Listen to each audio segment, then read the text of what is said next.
It's just for kids, and they are people too. Woohoo! Not a real skater. 5 skateboarding myths debunked. Number 1, skateboarding is just for kids. A lot of people assume skateboarding is for teenagers, but guess what? There are older people that skateboard too, and they are people too. Like me, I'm 41 years old, and I'm still riding a skateboard. At 41, you would think you're a full-blown adult, but you are an adult. And you can ride a skateboard too. Skateboarding is not just for kids. A lot of people start riding a skateboard as a kid or in their teenage years, but that doesn't mean it's only for kids. In fact, if you want to be an older person and get into skateboarding, even if you're 30 or 40 or even 50, there's people in their 60s that are getting into skateboarding right now. It is an awesome, awesome way to get exercise, get out there, have fun, and just have an absolute blast. So do not have the idea that it's just for kids and that you're too old. I see comments all the time. I'm 20 years old, am I too old to skateboard? No. I'm 30 years old, am I too old to skateboard? Absolutely not. I'm 40 years old. Okay, 40, no, just kidding. You're not too old, but you need to learn correctly, you need to learn properly, you need to learn the tricks in the correct sequence, you need to wear a helmet, elbow pads, etc. A huge portion of the community of skateboarders are older skaters, so just don't have the idea that you're gonna go to the skate park and it's all gonna be a bunch of 12-year-olds. Especially go early in the morning. A lot of these skate parks have a little crew of older guys that go in their 30s or 40s. I hate to even call them older guys, even though, you know, I'm 41. I would consider myself an older guy who is still riding a skateboard. And I think that's cool and I think it's awesome. But you do have a community there. So don't feel alone. Don't feel like you're just completely ostracized all on your own. You're not. Go to the skate park, have fun. There are older skaters there, and have an absolute blast and keep it pushing. I have videos and I will continue to make videos and make even more videos helping more people get started on skateboarding and have a blast riding it. That's skateboard myth number 1. Skateboarding myth number 2, in order to start, you should just start on a crappy Walmart board that you got for $15. If I haven't made enough videos at this point to explain this one away, I'm sorry, I'm pretty sure I have, but we're gonna tell you one more time. Actually, I'm gonna tell you many more times because I like these videos because they're fun to make, but you don't need a crappy cheap Walmart board. This is the Braille Best Beginner Complete. It is designed as a good skateboard for beginners specifically because it has good solid metal trucks that are high quality, good solid urethane wheels that are also high quality, and a really good skateboard deck with really good proper grip tape. In fact, if you're starting out with a $16, $20, $30. There are even some boards now at Walmart upwards of $40. It's gonna be more difficult for you. I've been skateboarding for 31 years, and if I step onto one of these boards and it barely rolls, the trucks don't really move well, and the grip tape is too slippery, then I know that it's gonna be really difficult for a brand new person, because I've been skating this thing for 31 years. If you've been skateboarding for 0 years and you're just starting, your equipment does have a lot to do with it. That is exactly why we make and continue to make the Braille Best Beginner Complete, and we sell that at brailleskateboarding.com because we're interested in getting more brand new skaters started into skateboarding. That's our goal, that's our mission. We'll keep pushing. High quality equipment is easier to learn on. You can go to a fully customized pro model deck with custom everything, and depending on how smart you are in buying those pieces, I'll make a full like beginner's guide to purchasing and what kind of wheels I recommend and why, what hardness, what kind of trucks, do the colors matter? There's a lot of questions there. In fact, if you do have questions on the gear itself, leave it in the comments below and I'll make a video covering each of those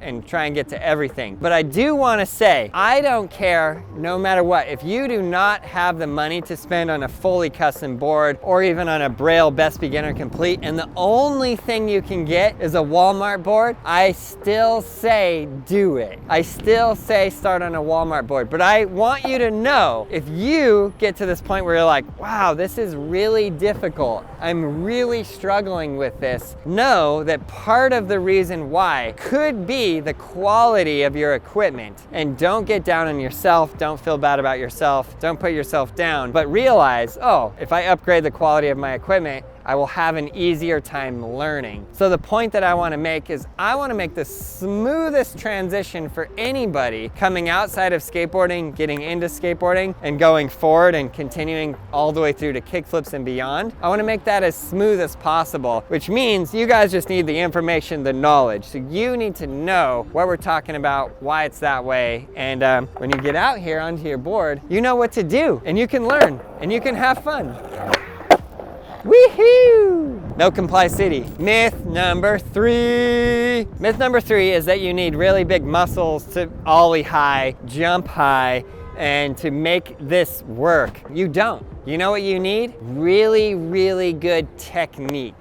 It is all about the technique. The highest ollier in the world is not the most muscular man to ever exist. It is the person who has the best technique of pushing their foot down, popping this up, dragging their foot up, pushing it forward, and getting the most height possible. This is a very technical, technique-involved situation. In fact, in making all the slow motion ollie tutorials, it's very fascinating because this toe drops like that, pop as straight down as possible. You actually jump on your board about there. Your board, your tail, is not on the ground. Many people think that you push down and literally jump off the ground. You actually jump off your board, and we can prove it with super slow motion. As you push that toe down, you jump about there, then your board hits the ground. So you're literally, essentially like throwing your board into the ground like this.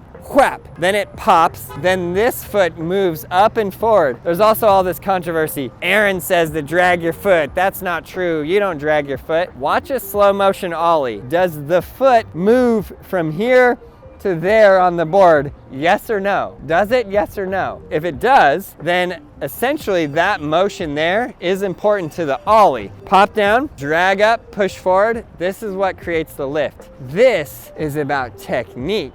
It doesn't mean that if you don't have a good technique and you don't work out and work your muscles and build bigger muscles that you won't be able to ollie higher. You will. But with the biggest muscles in the world and no technique, you got no ollies. You got no height. It's about the technique, and that's skateboard myth number 3, debunked. I hope that helps you guys understand and learn the ollie. I hope so. Skateboarding myth number 4, skateboarding is all about tricks. It's not all about tricks. Why are you arguing in the comments about frontside nose grind or frontside overcrook? Chloe, do you have any idea what I just said? We do not need more comments and more arguments in the comments about what the trick is called. Skateboarding is not all about tricks. Some people will say, oh, you can't kickflip, you're a poser, you're a loser, you're not a real skateboarder. Stop wearing Thrasher, you're not a real skateboarder. But guess what? You can just ride a skateboard and have an absolute blast. In fact, I think that the people who stick with skateboarding the longest are the people who got into it because they either saw someone or they had this experience themselves where they went,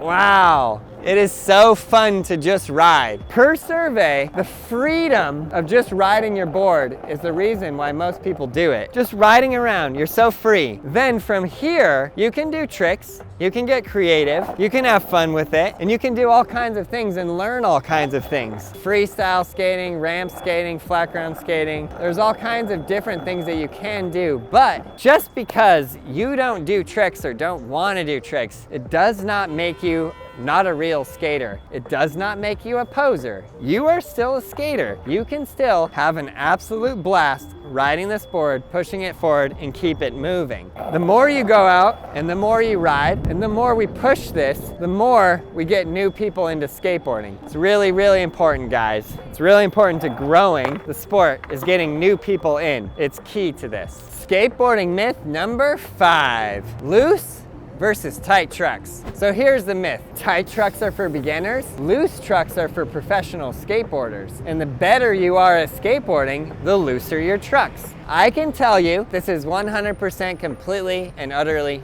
false. And I'll tell you how I know that. Some skateboarders like Daewon Song, who is one of the most incredible skateboarders in the world, if you touch his trucks like that, the whole thing is like is completely wobbly. He has a special setup on his bushings where he modifies it so it's so loose that you can like jiggle his board and this thing is going everywhere. Really, really loose trucks. And then you have a skateboarder like Nyjah Huston, who has the tightest trucks ever. His trucks are completely cranked down, very, very tight. So you have Daewon Song, professional skateboarder, one of my personal favorites, with completely loose trucks, and then Nyjah Huston with really tight trucks. It doesn't mean that one of them's beginner and one of them's pro, and this does not mean that. It just doesn't equate at all. What it means is that your truck tightness is down to your personal preference. So the way you tighten it is from this bolt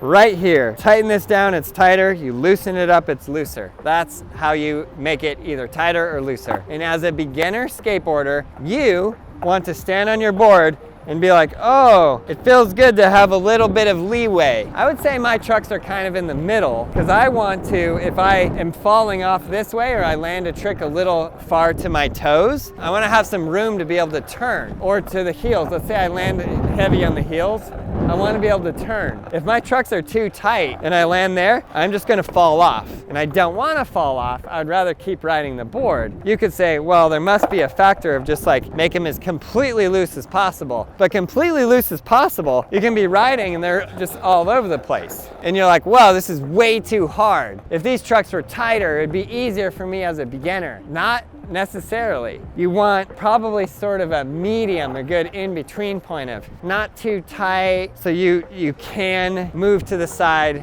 not too loose that when you move to the side that it's going to be wheel bite. And I realize as I say that I need to explain what wheel bite is. So wheel bite, when your trucks are really loose and you land heavy on one side, it's when your wheel actually touches the skateboard. And you'll see these little divots. I don't have them now because I just changed this. Oh, there's one right there. You see this little where the paint is worn off right there is a tiny little divot. That is where this wheel touched the board, in which case the wheel stopped and I would fall off the board. If your trucks are really loose and you land too far to the side, your wheel will touch the board, you will stop, and you will fall off. So that's another reason why you don't want to have it too loose, but too tight would also make it difficult. Give it like a good happy medium. You want your trucks like a good happy medium. It's all based on personal preference. All of these things in skateboarding that some people say, oh, this is cool or this is not cool. Honestly, it almost all comes down to personal preference. The width of the board is personal preference. The tightness of the trucks is personal preference. The hardness or softness of your wheels are all personal preference. Now it's good to understand what type of wheels, board, width, grip tape, etc.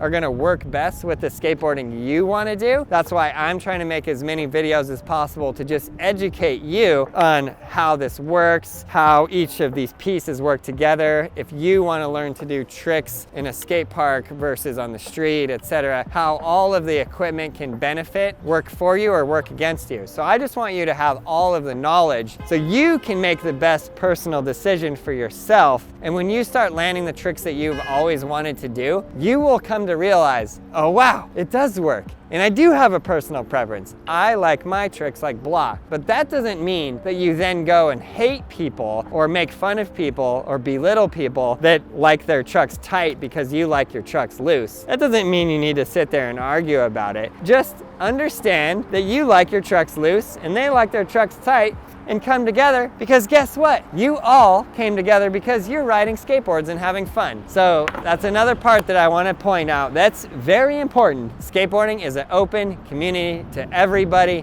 Nobody gets to decide who gets to ride and have fun on one of these. It is open. Keep the community supportive and open and keep it pushing. That's 5 skateboarding myths debunked. I hope this helped you guys. I hope you guys learned something. Please subscribe, like, leave a comment below, and you, yes you, learn to ride a skateboard. We got everything you need at brailleskateboarding.com.